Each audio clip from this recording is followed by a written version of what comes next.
Mars is the world next door, the fourth planet from the Sun, and quite likely the first planet on which human explorers will one day land. Spacecraft have surveyed its immense canyons and towering volcanoes.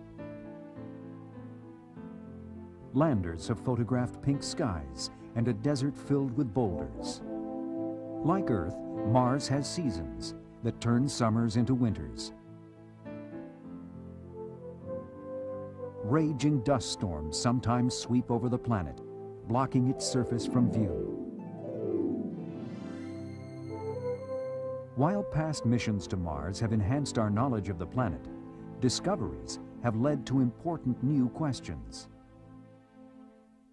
To answer some of these questions, NASA's Jet Propulsion Laboratory is sending a spacecraft on a journey in 1992 to map the Martian environment.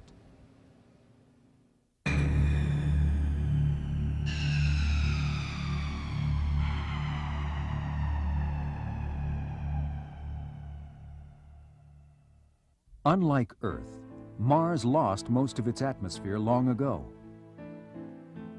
It grew cold and dry, so cold that some of its thin carbon dioxide atmosphere froze at the winter pole. How did a world formed at the same time and of the same materials as Earth become so cold, parched, and relatively airless? Dr. Arden Albee of the California Institute of Technology is the project scientist representing more than 100 scientists throughout the world who work with the Mars Observer data. To understand these questions about Mars and to investigate others, the Mars Observer spacecraft will map the entire surface of the planet in much the same way that Earth-orbiting satellites study the surface of our Earth, mapping from pole to pole.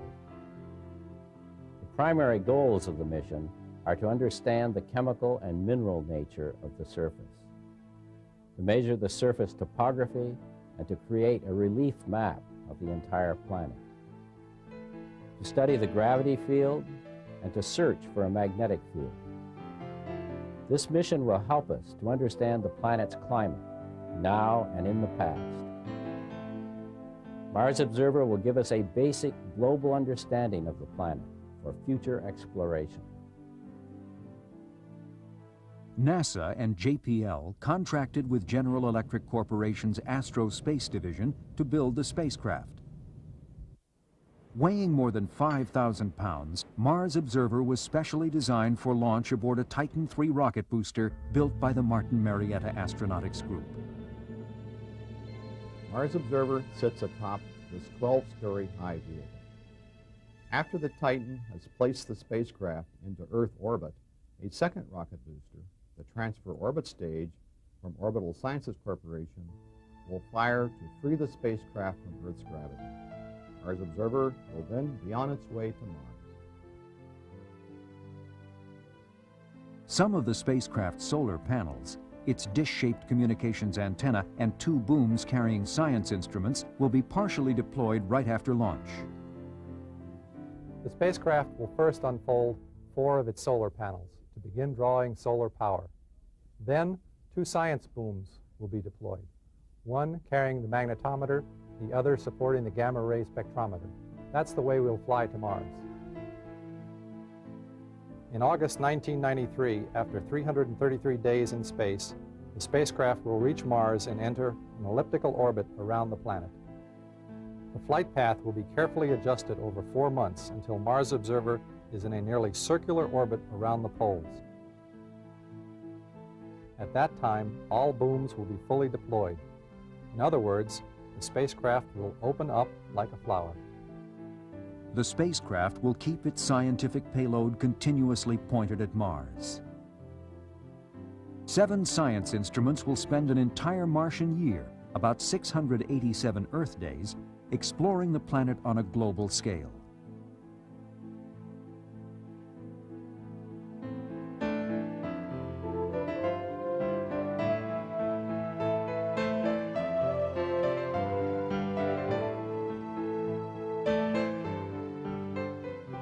Acting as a remote weather station, Mars Observer will report on the planet's thin, hazy atmosphere and changing climate.